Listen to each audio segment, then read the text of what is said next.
Hello everyone welcome back to my vlog. ಬೆಳಗ್ಗೆಯಿಂದನೇ ನಾನು ವ್ಲಾಗ್ನ ಶುರು ಮಾಡ್ತಿದ್ದೀನಿ. ನನ್ನ 5 ತಿಂಗಳ ಬಾಣಂತನ ಮುಗಿದು ನಾನಿವಾಗ ಅಡುಗೆ ಮನೆಗೆ ಕಾಲಿಟ್ಟಿದ್ದೀನಿ. ಹಾಗಂತ ಅಡುಗೆ ಮನೆಗೆ ಹೋಗ್ತಿರ್ಲಿಲ್ವಾ, ಹೋಗ್ತಿದ್ದೆ. ಆದರೆ ಕೆಲಸಗಳನ್ನ ಜಾಸ್ತಿ ಮಾಡಿಲ್ಲ. ಕಂಪ್ಲೀಟ್ ಅಡುಗೆ ನನಗೆ ಮಾಡಿಕೊಟ್ಟಿರೋದೇನೆ ಕೃವಿ. ಇವಾಗ ಎಲ್ಲ ಕೆಲಸಗಳನ್ನ ನಾನೇ ಶುರು ಮಾಡ್ಕೊಂಡಿದ್ದೀನಿ. ಅಂದರೆ ತಣ್ಣೀರು ಮುಟ್ಟಿದ್ದೀನಿ, ಆದರೆ ಪಾತ್ರೆ ಅಂತೂ ತೊಳಿತಿಲ್ಲ. ಎಲ್ಲ ಪಾತ್ರೆಗಳನ್ನೂ ಸಿಂಕ್‌ಗೆ ಹಾಕಿರ್ತೀನಿ. ಅವ್ರು ಬಂದಮೇಲೆ ನೈಟ್ ಅಥವಾ ಇವತ್ತಿನ ಪಾತ್ರೆ ಎಲ್ಲ ಕಂಪ್ಲೀಟ್ ನಾಳೆ ಬೆಳಗ್ಗೆ ಆ ರೀತಿ ತೊಳಿತಾ ಇದ್ದಾರೆ. ಅಂದರೆ ಎಷ್ಟೇ ನಾವು ನೀಟಾಗಿ ಇಟ್ಕೊಂಡ್ರೂ ಅಡುಗೆ ಮನೆಗಳಲ್ಲಿ ಡಬ್ಬದ ಮೇಲೆಲ್ಲ ಜಿಗಟೆಲ್ಲ ಕಟ್ಬಿಡುತ್ತೆ ಅಲ್ವಾ? ಸೊ ಅದೆಲ್ಲ ಕಂಪ್ಲೀಟಾಗಿ ಕ್ಲೀನೇ ಮಾಡಿರಲಿಲ್ಲ. ಇವತ್ತು ಕ್ಲೀನ್ ಮಾಡೋಣ ಅಂತ ಅಂದ್ಬಿಟ್ಟು ಅದನ್ನೆಲ್ಲ ಎತ್ಬಿಟ್ಟು ನಾನು ಕ್ಲೀನ್ ಮಾಡ್ತಾಯಿದ್ದೀನಿ. ತೊಳೆದ್ಬಿಟ್ಟು ವಾಶ್ ಮಾಡಿಬಿಟ್ಟು ಬಿಸಿಲಿಗೆ ಒಣಗಿಸೋಣ ಅಂತ ಅಂದ್ಬಿಟ್ಟು. ಇದಕ್ಕಿಂತ ಮುಂಚೆ ಮೊದಲನೇದಾಗಿನೇ ಅದಿತಿಗೆ ಮತ್ತು ಪಾಪುಗೆ ಸ್ನಾನ ಎಲ್ಲ ಮುಗಿಸಿ, ನಂದೂ ತಲೆಗೆ ಸ್ನಾನ ಇತ್ತು ಇವತ್ತು. ಸೊ ಸ್ನಾನ ಎಲ್ಲ ಮುಗಿಸಿ ಅಡುಗೆ ಮನೆಗೆ ಹೋಗಿದ್ದು. ಆ್ಯಂಡ್ ಬ್ರೇಕ್ಫಾಸ್ಟ್ಗೆ ಬೆಳಗ್ಗೆನೇ ಥೆರಪಿ 6:15 7 ಗಂಟೆವರೆಗೂ ಥೆರಪಿ ಇತ್ತಲ್ಲ. ಸೊ ಥೆರಪಿ ಮುಗಿಸಿದ ತಕ್ಷಣವೇ ಚಪಾತಿ ಹಿಟ್ಟಿಗೆಲ್ಲ ಕಲಿಸ್ಬಿಟ್ಟು ಅದಾದಮೇಲೆ ನಾವು ಸ್ನಾನಕ್ಕೆ ಹೋಗಿದ್ದು. ಚಪಾತಿ ಹಿಟ್ಟು ಕಲಿಸ್ಬಿಟ್ರೆ ಅದು ಚೆನ್ನಾಗಿ ನೆಂದಿರುತ್ತೆ. ಅದಾದಮೇಲೆ ನಾವು ಈಸಿಯಾಗಿ ಚಪಾತಿ ಹಾಕ್ಕೊಳ್ಬೋದು. ಆ್ಯಂಡ್ ಇವತ್ತಿನ ಸಾಂಬಾರು ನಾನು ಏನು ಮಾಡಿದ್ದೆ ಅಂತಂದರೆ ಹುಳಿ ಸಾಂಬಾರು ಮಾಡಿದ್ದೆ. ಅದೇ ತರಕಾರಿ ಎಲ್ಲ ಜಾಸ್ತಿ ಹಾಕಿ ಅದೇನೇನೆ ಚಪಾತಿಗೆ ಮೇಂಟೈನ್ ಆಗುತ್ತೆ ಅಂತ ಅಂದ್ಬಿಟ್ಟು ಆ ರೀತಿ ಪ್ಲ್ಯಾನ್ ಮಾಡ್ಕೊಂಡಿದ್ದು. ಏನೋ ಒಂಥರ after a so long time ಇಷ್ಟೆಲ್ಲ ಕೆಲಸ ಮಾಡ್ತಿರೋದು ಒಂಥರ ಖುಷಿ ಇದೆ. ಆಬ್ವಿಯಸ್ಲಿ ಇಬ್ಬರು ಮಕ್ಕಳಿದ್ದಾಗ ಟೆನ್ಷನ್ ಆಗೇ ಆಗುತ್ತೆ. ಇವಾಗ ಕೃವಿ ರೂಮಲ್ಲಿದ್ದಾರೆ. ಅದಿತಿ ಮತ್ತು ಪಾಪುನ ಆರಾಮಾಗಿ ನೋಡ್ಕೊಳ್ತಿದ್ದಾರೆ. ಅವ್ರು ಇಲ್ಲದೇ ಇದ್ದಾಗ ಹಾಲಲ್ಲಿ ಹಾಕ್ಕೊಂಡು ಕೆಲಸ ಮಾಡ್ತೀನಿ. ಆ್ಯಂಡ್ ಅವ್ರು ಮಲ್ಕೊಂಡಿದ್ದಾಗಲೇ ಸ್ವಲ್ಪ ಜಾಸ್ತಿ ಕೆಲಸ ಮಾಡ್ಕೊಳ್ತಾ ಇದ್ದೀನಿ. ಏನೇ ಆದರೂ ಮಕ್ಕಳಿದ್ದಾಗ ತುಂಬ ಕೇರ್ ಮಾಡಬೇಕಾಗತ್ತೆ. ಅಂತಂದರೆ ಈಗ ಅದಿತಿನೂ ಅವ್ರಿಗೆ ಇನ್ನೇನು ಡಿಸೆಂಬರ್ಗೆ 3 ವರ್ಷ. ಆದ್ರೂ ಅವರು ಪುಟ್ಟ ಮಗು, ಅವ್ರಿಗೂ ಗೊತ್ತಾಗಲ್ಲ. ಆ್ಯಂಡ್ ಲಿಟಲ್ ಏನೋ ಅಷ್ಟೇ, ಅವ್ರು ಇವಾಗ ಚೆನ್ನಾಗಿ ಮುಂದೆ ಹೋಗೋದಕ್ಕೆಲ್ಲ ಶುರು ಮಾಡಿಬಿಟ್ಟಿದ್ದಾರೆ. ಆ್ಯಂಡ್ ಬೆಡ್ ಮೇಲಂತೂ ಹಾಕೋದು ಸೀನೇ ಇಲ್ಲ. ನಾವೇನಾದರೂ ಹೊರಗಡೆ ಬಂದರೆ ಒಂದು ಚಿಕ್ಕ ಪುಟ್ಟ ವಿಷಯಗಳಿಗೂ ಒಂದು ಯಾರೋ ಬಂದಿದ್ದಾರೆ ಮನೆಗೆ, ಡೋರ್ ಲಾಕ್ ಓಪನ್ ಮಾಡಬೇಕು ಅಂತಂದ್ರೂ ಕೆಳಗಡೆ ಹಾಕ್ಬಿಟ್ಟೇ ಬರಬೇಕು. ಅಷ್ಟು ಫಾಸ್ಟಾಗಿ 2 ಸೈಡು ರೋಲ್ ಓವರು ಮುಂದೆ ಬರೋದಕ್ಕೆಲ್ಲ ಶುರು ಮಾಡಿಬಿಟ್ಟಿದ್ದಾರೆ.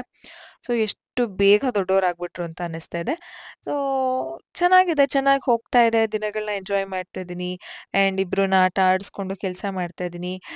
ಅಮ್ಮ ಆಗಿ ಇದನ್ನೆಲ್ಲ ನಾವು ಮಾಡಲೇಬೇಕಾಗತ್ತೆ. ಆ್ಯಂಡ್ ತುಂಬ ಜನ ಕೇಳ್ತಿದ್ದೀರಾ ಹೇಗೆ ಮೇಂಟೈನ್ ಮಾಡ್ತಿದ್ದೀರಾ ಅಂತ.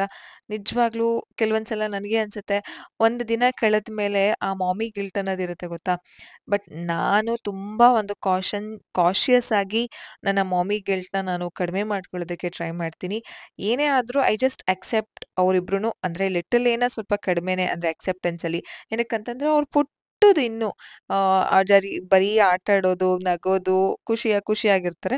ಬಟ್ ಅದಿತಿಯಲ್ಲಿ ಆಬ್ವಿಯಸ್ಲಿ 2 ವರ್ಷ ಆದಮೇಲೆ ಮಕ್ಳುಗಳಿಗೆ ಟ್ಯಾಂಟ್ರಮ್ಸ್ ಬರೋದು, ಹಠ ಮಾಡೋದು, ಆ್ಯಂಡ್ ಬೇರೆ ಮಕ್ಕಳನ್ನ ನೋಡಿ ಕಲಿಯೋದು, ಆ್ಯಂಡ್ ಬೇರೆ ಮಕ್ಕಳು ಜಂಕ್ ಫುಡ್ ತಿಂತಿದ್ದಾರೆ ಅಂತಂದಾಗ ನನಗೂ ಬೇಕು ಅಂತ ಕೋಪ ಮಾಡ್ಕೊಂಡು ಕೂತ್ಕೊಳ್ಳೋದು, ಇದೆಲ್ಲ ಆಬ್ವಿಯಸ್ಲಿ ನನಗೂ ಒಂದೊಂದು ಸಲ ಕೋಪ ಬರುತ್ತೆ. ಆವಾಗ ನಾನೇನು ಯೋಚನೆ ಮಾಡ್ತೀನಿ ಅಂತಂದರೆ, ಶಿ ಈಸ್ ಅ ಚೈಲ್ಡ್. ಅವರು ಮಗು, ಅವ್ರಿಗೇನು ಗೊತ್ತಾಗಲ್ಲ. ನಾವು ಅದನ್ನು ತಿದ್ದಿ ಹೇಳಬೇಕು ಅನ್ನೋದನ್ನು ಮನಸ್ಸಲ್ಲಿ ಇಟ್ಕೊಳ್ತೀನಿ. ಎಲ್ಲ ತೊಳೆದಾಗಿತ್ತು. ಕ್ಲೀನಾಗಿ ಅದನ್ನೆಲ್ಲ ಕ್ಲೀನ್ ಮಾಡಿಕೊಂಡು, ಅಂದರೆ ಒಂಥರ ಎಣ್ಣೆ ಎಲ್ಲ ಇಟ್ಟಿರ್ತೀವಲ್ಲ, ಎಣ್ಣೆ ಬಾಕ್ಸ್ ಇಟ್ಟು ಅದಕ್ಕೆ ಫುಲ್ಲು ಒಂಥರ ಕರೆ ಕಟ್ಬಿಟ್ಟಿತ್ತು ಆ ಜಾಗ ಎಲ್ಲ. ಅದನ್ನೆಲ್ಲ ಕಂಪ್ಲೀಟಾಗಿ ಎತ್ತಿ ಎಲ್ಲ ಬಾಕ್ಸ್‌ಗಳನ್ನೂ ತೊಳೆದು ಡ್ರೈ ಮಾಡೋದಕ್ಕೆ ಇಟ್ಟಿದ್ದೀನಿ. ನನ್ನ ಬಿಗ್ ಹೆಲ್ಪರ್ ಅಂತಂದರೆ ಅದಿತಿ ತುಂಬ ಚೆನ್ನಾಗಿ ಹೆಲ್ಪ್ ಮಾಡ್ತಾರೆ. ಅವರು ಎಲ್ಲ ನಾನು ಒಣಗಿಸ್ತೀನಿ, ನಾನು ಹಾಕ್ತೀನಿ ಅಂತೆಲ್ಲ ಹೆಲ್ಪ್ ಮಾಡ್ತಿದ್ರು. ಅಂದರೆ ಅದು ಒಣಗೋ ಅಷ್ಟರಲ್ಲಿ ಚಪಾತಿ ಮಾಡಿಬಿಟ್ಟು ಕೃವಿಗೆ ಬ್ರೇಕ್ಫಾಸ್ಟ್ ಮಾಡಿ ಅವ್ರು ಹೊರಡೋದು. ಸೊ ಬ್ರೇಕ್ಫಾಸ್ಟಿಗೆ ಕೊಟ್ಬಿಡೋಣ ಅಂತ ಅಂದ್ಬಿಟ್ಟು ನಾನು ಈ ರೀತಿ ಈಸಿಯಾಗಿ ಮ್ಯಾನೇಜ್ ಮಾಡೋದಕ್ಕೆ ಹಿಂದಿನ ದಿನವೇ ಪ್ಲ್ಯಾನ್ ಮಾಡ್ಕೊಳ್ತೀನಿ. ನಾಳೆ ಏನೇನೆಲ್ಲ ಮಾಡಬೇಕು, ಎಷ್ಟೊತ್ತಿಗೆ ಎದ್ದೇಳಬೇಕು, ಏನೇನೆಲ್ಲ ಕೆಲಸ ಮಾಡಬೇಕು ಅಂತ. ಸೊ ನನಗೆ ಅದಕ್ಕೆ ಈಸಿ ಆಗುತ್ತೆ. ನೀವು ಇಬ್ಬರು ಮಕ್ಕಳಿದ್ರೆ ಅಥವಾ ಒಬ್ಬರು ಮಕ್ಕಳಿದ್ರೆ ಹಿಂದಿನ ದಿನವೇ ಪ್ಲ್ಯಾನ್ ಮಾಡ್ಕೊಳ್ಳಿ, ನಾಳೆ ಏನೆಲ್ಲ ಕೆಲಸ ಮಾಡಬೇಕು ಅಂತ. ತುಂಬ ಈಸಿ ಆಗುತ್ತೆ. ನಾನು ಇದು ತುಂಬ ವರ್ಷಗಳಿಂದ ಇದನ್ನು ಪ್ಲ್ಯಾನ್ ಮಾಡ್ಕೊಂಡು ಬಂದಿದ್ದೀನಿ. ಅದನ್ನೆಲ್ಲ ನನಗೆ ಅಚೀವ್ ಮಾಡೋದಕ್ಕೆ, ಎಕ್ಸಿಕ್ಯೂಷನ್ ಮಾಡೋದಕ್ಕೆ ತುಂಬ ಈಸಿ ಆಗುತ್ತೆ. ಒಂದ್ಸಲ ಟ್ರೈ ಮಾಡಿ. ಕಾಕ್ ಮೇಲೆ ಮಲ್ಕೊಂಡಿದ್ದೀರಾ ಚಿನಿ? ಅಕ್ಕಂದು ಕುಳ್ಳು ಪುಟ್ಟ ಕಾಕ್ ಮೇಲೆ ಮಲ್ಕೊಂಡಿದ್ಯಾ ಮಗ್ನೆ? ಹೋಯ್ತು ಕಾಕು ಅಕ್ಕಂದು. ಕಾಕ್ ಮೇಲೆ ಮಲ್ಕೊಂಡಿದ್ಯಾ ಬೇಕು ಅಂತ ಅದಿತಿ ಕೊರಲ್ಲ ಅಂತ ಅಂದ್ಬಿಟ್ಟು. ಕಾಕ್ ಸಿಕ್ತು ತಗೋ ಮಗ್ನೆ. ಶುಭ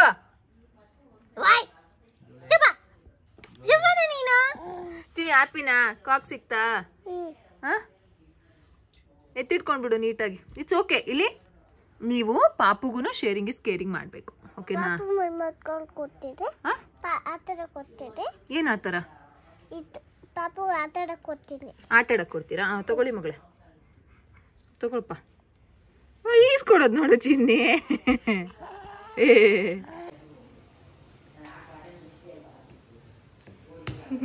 ಎಟಕ್ಸನೇ ಇರಲ್ಲ ಪಾಪ ನೀನು.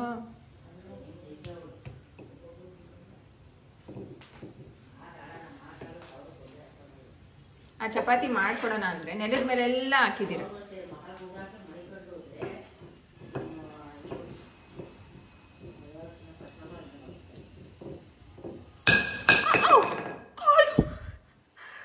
ಬಿತ್ತ ಕಾಲ್ ಮೇಲೆ. ಅರೆ ಓಕೆ, ಅರೆ okay, okay or not? Pain ಆಗ್ತಿದ್ರೆ ಹೇಳಿ, ಮಸಾಜ್ ಮಾಡ್ತೀನಿ. ಪೇನ್ ಆಗ್ತಿದ್ಯೇನೋ?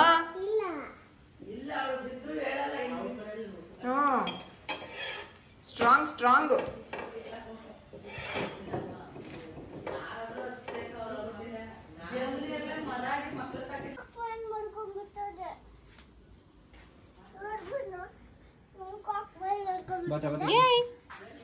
ಎಂತ ಇದು?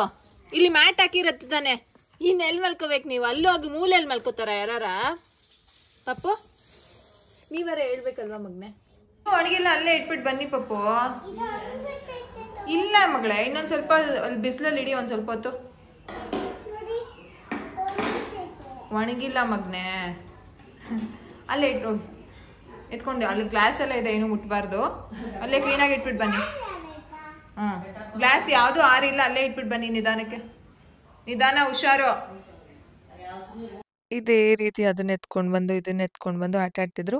ಆ್ಯಂಡ್ ನಾನು ಏನೇ ಕೆಲಸ ಮಾಡಬೇಕಾದ್ರೂ ಅವ್ರನ್ನೂ ಇನ್ವಾಲ್ವ್ ಮಾಡ್ಕೊಳ್ತೀನಿ. ಇದರಿಂದ ಅವ್ರಿಗೂ ಒಂದು ಬೋರ್ ಹೋಗುತ್ತೆ. ಅವರು ಏನೋ ಒಂದು ಇನೋವೇಷನ್ ಮಾಡೋದಕ್ಕೆ ಶುರು ಮಾಡ್ತಾರೆ.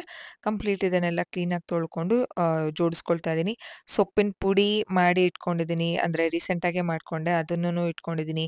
ABC ಪೌಡರ್ ಇದೆ ಆ್ಯಂಡ್ ಮ್ಯಾಜಿಕ್ ಪೌಡರ್. ಈ 3 ಲಿಂಕನ್ನು ನಾನು ಡಿಸ್ಕ್ರಿಪ್ಷನ್ ಬಾಕ್ಸಲ್ಲಿ ಹಾಕಿರ್ತೀನಿ, ಒಂದ್ಸಲ ಚೆಕ್ ಮಾಡಿ.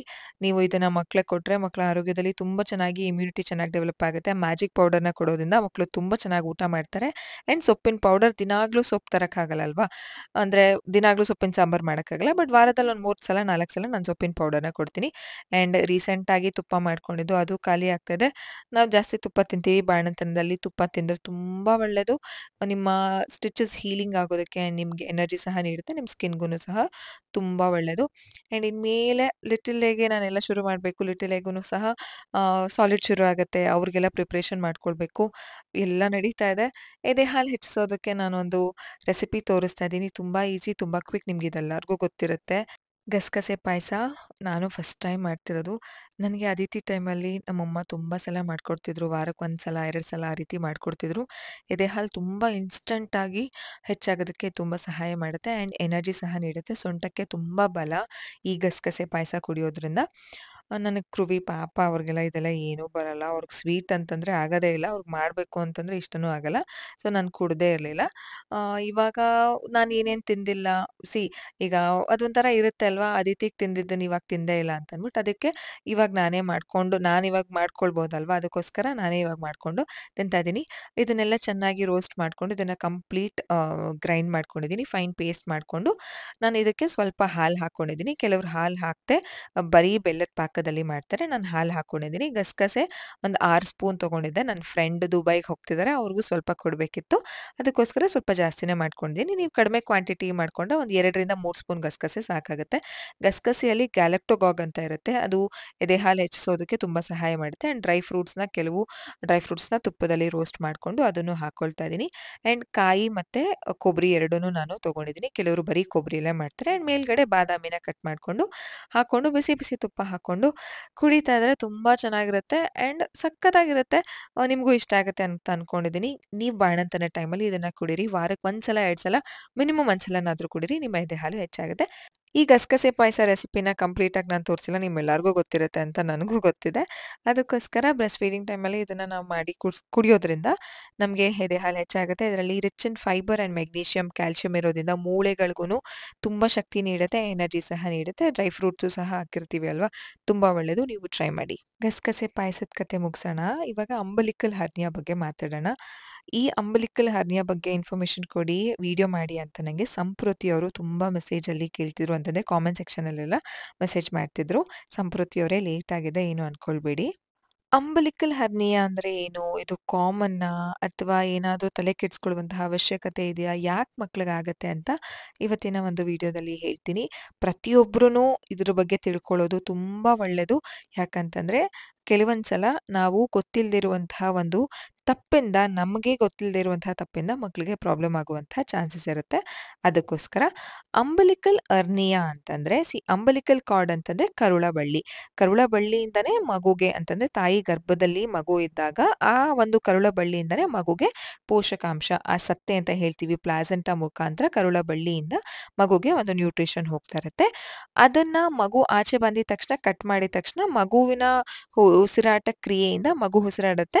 ಅಂಬಲಿಕಲ್ ಕಾರ್ಡ್ಗೂ ತಾಯಿಗೂ ಏನು ಸಂಬಂಧ ಇರೋದಿಲ್ಲ ಅಂತಂದರೆ ಕಟ್ ಮಾಡಿದ್ಮೇಲೆ.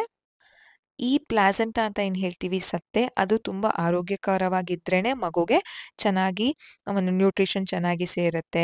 ಇಲ್ಲ ಅಂತಂದರೆ ಮಕ್ಳುಗಳಿಗೆ ತೊಂದರೆ ಆಗುವಂಥ ಚಾನ್ಸಸ್ ಇರುತ್ತೆ. ಅದಕ್ಕೋಸ್ಕರನೇ ಸ್ಕ್ಯಾನಿಂಗಲ್ಲಿ ನಮಗೆ ಮಗುಗೆ ರಕ್ತ ಚೆನ್ನಾಗಿ ಸಪ್ಲೈ ಆಗ್ತಿದೆಯಾ, ಆಕ್ಸಿಜನ್ ಚೆನ್ನಾಗಿ ಸಪ್ಲೈ ಆಗ್ತಿದೆಯಾ ಅಂತೆಲ್ಲ ಸ್ಕ್ಯಾನಿಂಗಲ್ಲೆಲ್ಲ ಚೆಕ್ ಮಾಡ್ತಾರೆ. ಈ ಅಂಬಲಿಕಲ್ ಹರ್ನಿಯಾ ಅನ್ನೋದು ಕಾಮನ್ ಅಂತಂದರೆ ಹೌದು, ಖಂಡಿತವಾಗ್ಲೂ ಇದು ಒಂಥರ ಕಾಮನ್ ಆಗಿಬಿಟ್ಟಿದೆ. ಇವಾಗ 5 ಜನ ಮಕ್ಕಳಲ್ಲಿ ಒಂದು ಮಗುಗೆ ಅಂಬಲಿಕಲ್ ಹರ್ನಿಯಾ ಅನ್ನೋದು ಬರ್ತಿರುತ್ತೆ. ಅಂಬಲಿಕಲ್ ಹರ್ನಿಯಾ ಅಂತಂದ್ರೆ ಏನು ಅಂದ್ರೆ ಬೆಲ್ಲಿ ಬಟನ್ ಅಂತ ಏನು ಹೇಳ್ತೀವಿ, ಒಕ್ಕಳು ಇರುತ್ತಲ್ಲ ಅದ್ರ ಸುತ್ತ ಮಸಲ್ಸ್ ಇರುತ್ತೆ. ಆ ಮಸಲ್ಸ್ ಸರಿಯಾಗಿ ಕ್ಲೋಸ್ ಆಗದೆ ಇರೋದು.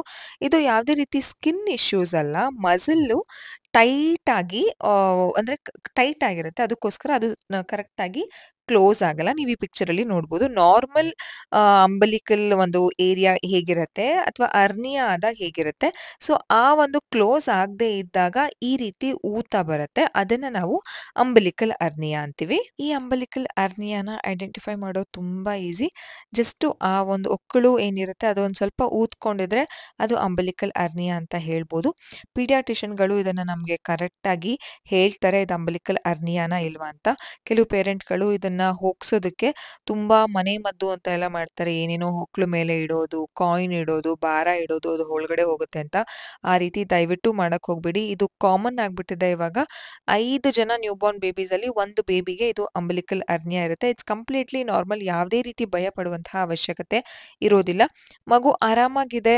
ಅಂಡ್ ಈ ರೀತಿ ಇದ್ದಾಗ ಟಮಿ ಟೈಮ್ ಕೊಡಬಾರ್ದು ಹಾಗೆ ಹೀಗೆ ಅಂತ ಏನೇನೋ ಮಿತ್ತಿದೆ. ಆ ರೀತಿ ಮಿತ್ತು ಎಲ್ಲ ಅದು ಮಿತ್ತಾಗೆ ಉಳಿಬೇಕಾಗತ್ತೆ. ಅದನ್ನ ಫಾಲೋ ದಯವಿಟ್ಟು ಮಾಡಕ್ ಹೋಗ್ಬೇಡಿ.